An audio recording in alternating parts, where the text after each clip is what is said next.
বাচ্চা খুঁজছে, বাচ্চা ওই রকম ওই সব করতে করতে মানে মোটামুটি ভোর রাত, সবার আলোটা ফুটেছে। এবার যেহেতু আলো ফুটেছে সবাই তো আশেপাশেও সবাই খুঁজছে, এবার ভোরের আলোটা ফুটেছে তখন একটু তো মানে চোখ সাহায্যে সব দেখা যাচ্ছে।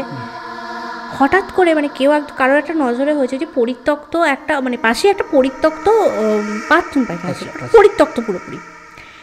দেখছে ওই বাচ্চাটা পুরো মানে মাথাটা ওখানে মানে কিছু প্রথমে মানে কিছু একটা ওখানে লাগছে, হঠাৎ পরিত্যক্ত জায়গাটা কি, যখন সবাই গেছে তখন দেখছে কি ওই বাচ্চাটার মানে মাথাটা একদম পুরো ওই যে মানে আমাদের পায়খানার যে প্যান্টটা হয় ওর মধ্যে মাথাটা একদম ঢোকানো, বডিটা উপরে পুরো বডি সাদা প্লেন হোয়াইট। এইটা জাস্ট ভাবো, মানে আমার গুজবাম্পস আসছে, এতটা প্যাথেটিক। ওই একটা বাচ্চাকে ওইভাবে দেখা, ওনার বাচ্চাটা অলরেডি মিসিং, ওর মা তো বুঝতে পারছেন তো যে ওটা আর কিছু না, ওনারই বাচ্চা।